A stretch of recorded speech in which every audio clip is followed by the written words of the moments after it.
we've reached the letter J in our A to Z countdown of the greatest Amiga rip-offs on the Amiga.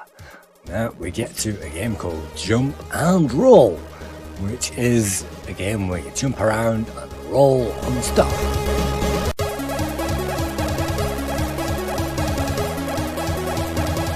This game reminds me of Trailblazer on the Commodore 64, and it's been so long since I've played that game I have absolutely no idea if this is identical or a complete rip-off, but you can see I'm no good at it.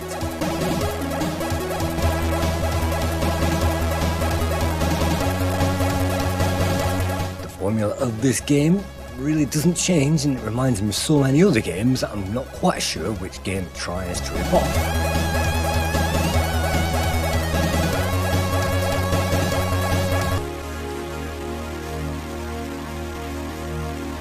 Be outdone by any of this, Harold Muller had his own go at creating this very style of game.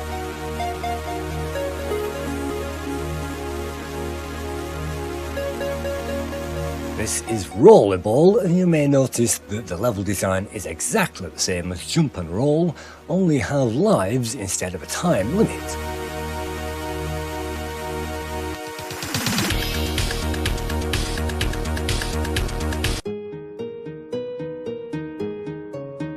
Taking a closer look at Harold Muller's games, we jump back to Jumpman, and in Jumpman I wonder if you can guess what game this is trying to rip off.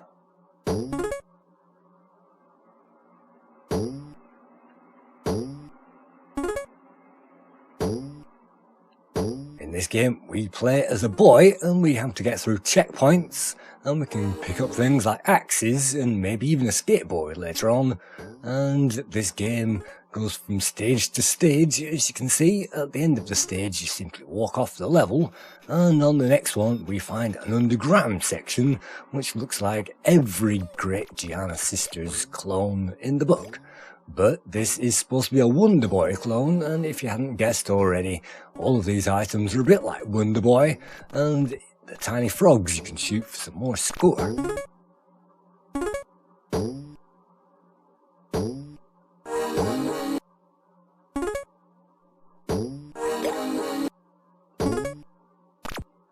Of course, it also borrows some sound effects from Gem X, I think, and certain Gem X sound effects are present in many Harold Muller games.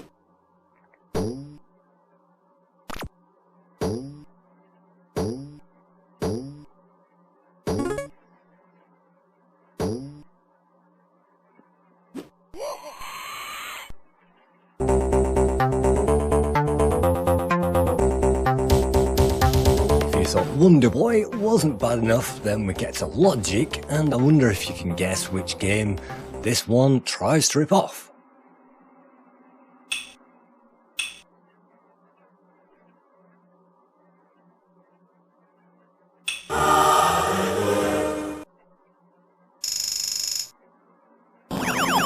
That's right, if you thought Super Gem X wasn't available on the Amiga, well, this is Gem X, the absolute rip-off version, and in this game the puzzles are exactly the same as Gem X.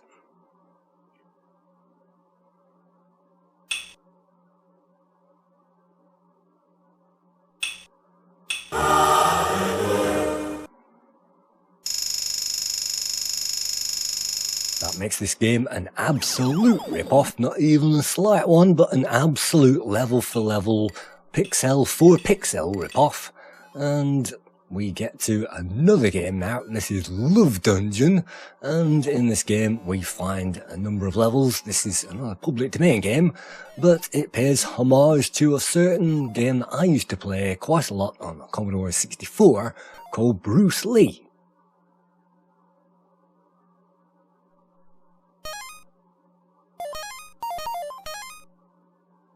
The aim is to simply collect all the hearts, and at the end of the level you'll get a score based on the seconds remaining, and it gives us a number of screens that we can clear. And this game would have been a lot better if they'd have actually gone to the trouble of coding in those maybe 30 screens of actual Bruce Lee, but they didn't. They coded this instead, and it's still quite fun for a few moments collecting these up.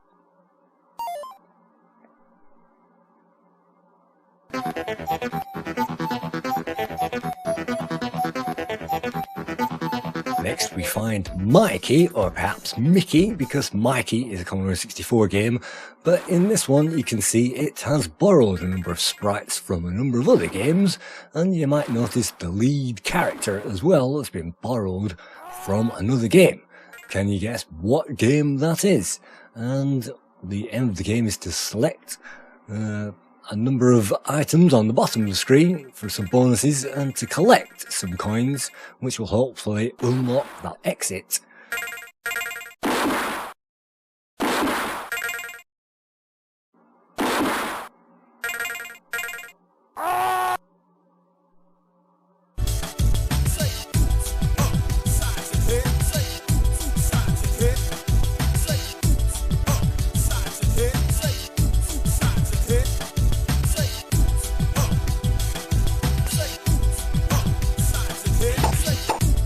Yes, we couldn't really move through the ore category without brushing up against this classic. This is Ooops Up.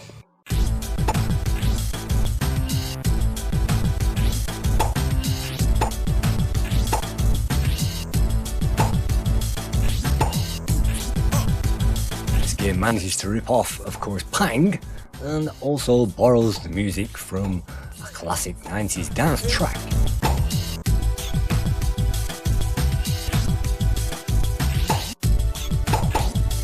Level design is very similar to Pang, and if you don't have Pang then you can get this game for free, and it's pretty difficult with the aliens and of course the guns to be avoided.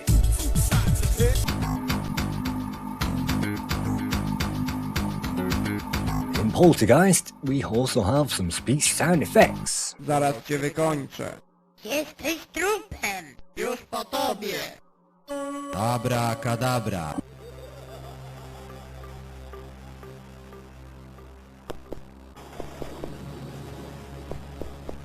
This game is a kind of a rip-off, and it is based on Valhalla, and Valhalla has a grey kind of colour scheme, and this has a brown one, but apart from that, we have a top-down adventure.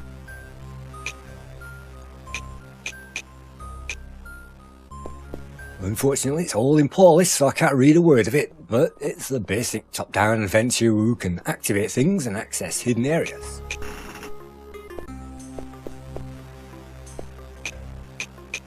Gnome.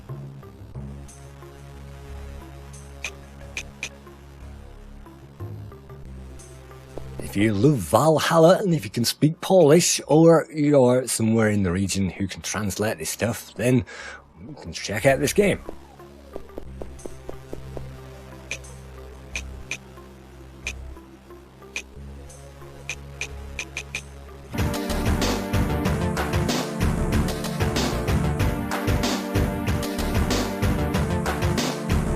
Go to the Harold Muller conversions. In this one we have Power Roller, and I have definitely seen the format of this game before.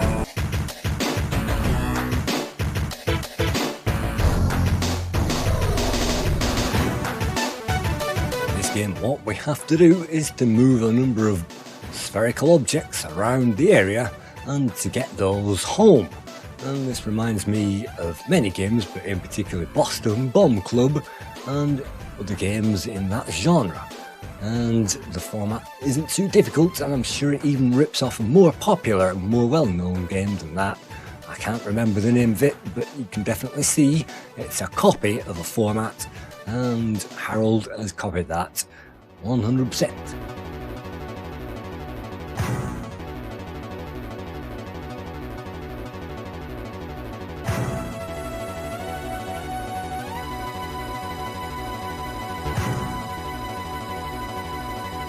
So this is another public domain game from Harold Muller, and of course he went on to Pairs, which is another game in his vast catalogue.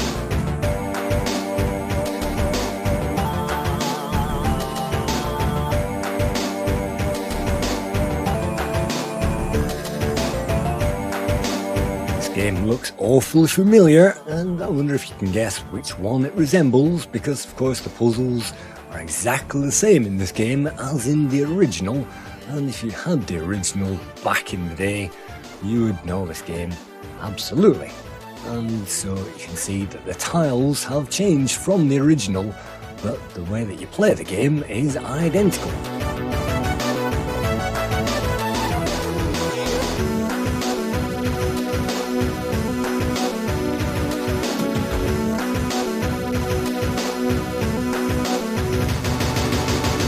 Check out more Harold Muller games. He didn't stop at this and he converted many other games, but hopefully that's the last of the Harold Muller ones that we'll see in this glimpse at all these games.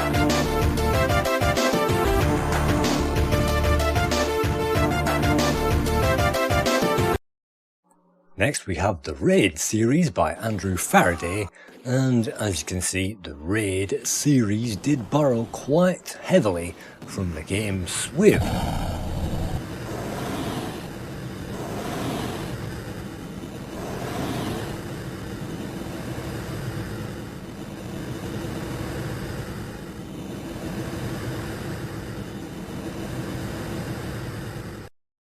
All of these were created by Fez Productions, and I think he actually created these in Amos. And again, we find Raid 2, which is heavily borrowed from Swiv.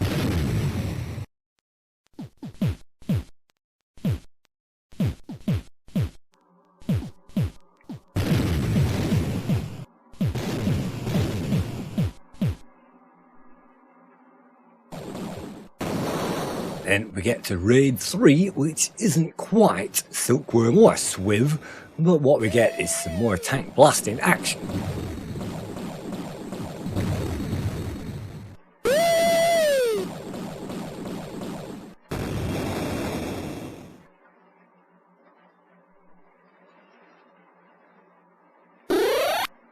Finally, in Super Raid, or Raid 4, Fez Productions have released this one, and if you wanted the ultimate rip-off of Swiv, then this has to rank up there with that ultimate rip-off status.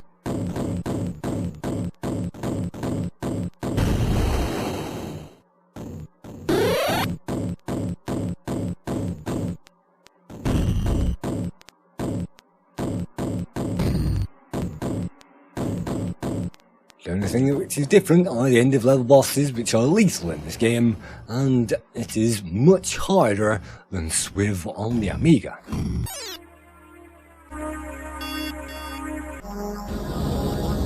Taking a trip out into space, we find Star Settlers, and I wonder if you can guess which game this reminds me of.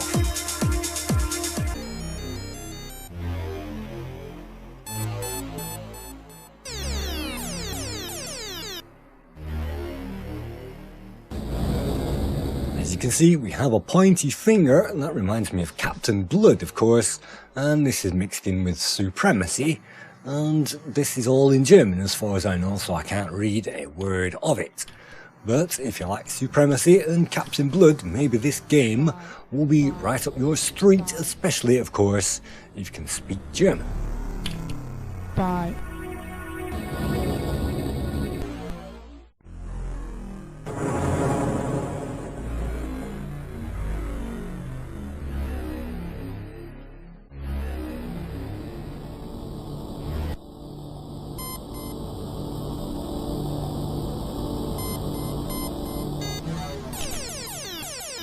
The game has a number of interesting screens, and one of those even shows a brain cycling around, but let's venture further on into space with this one.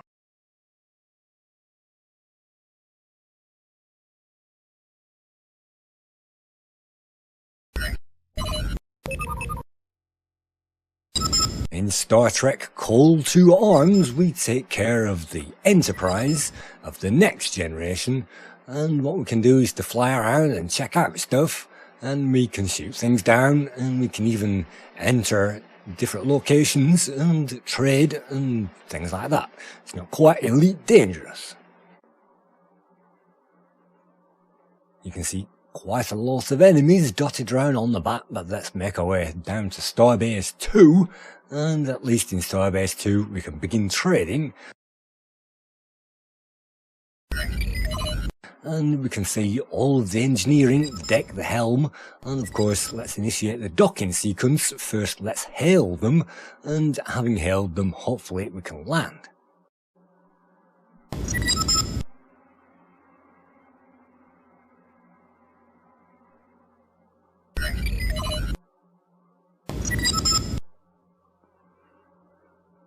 From here we can pick up the power that we need, and we can also trade in various other items as well.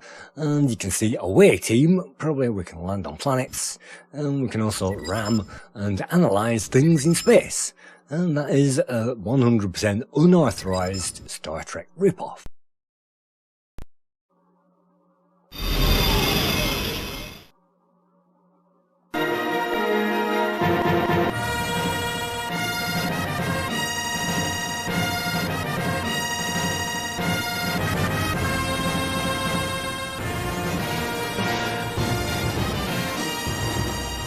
Moving on to one of my favourite space rip-offs. This is Starwoids, and Starwoids was, I think, created by Australian students and was never finished.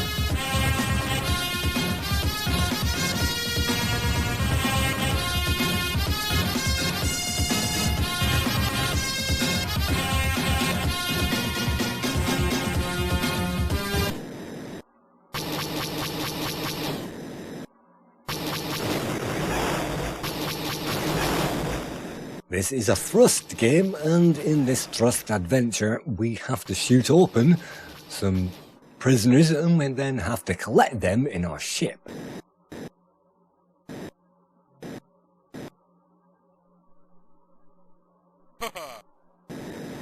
Once all of the rebels on the level have been picked up, then we can escape and move on to the next one, of which I think there are 3 levels in this demo.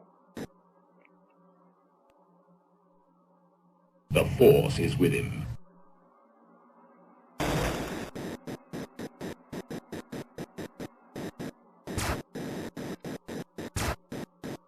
The levels include Endor and Hoth, and there is an AT-AT just on the corner, and we do get to see a few items from the movie, including a TIE Fighter, R2-D2 and C-3PO.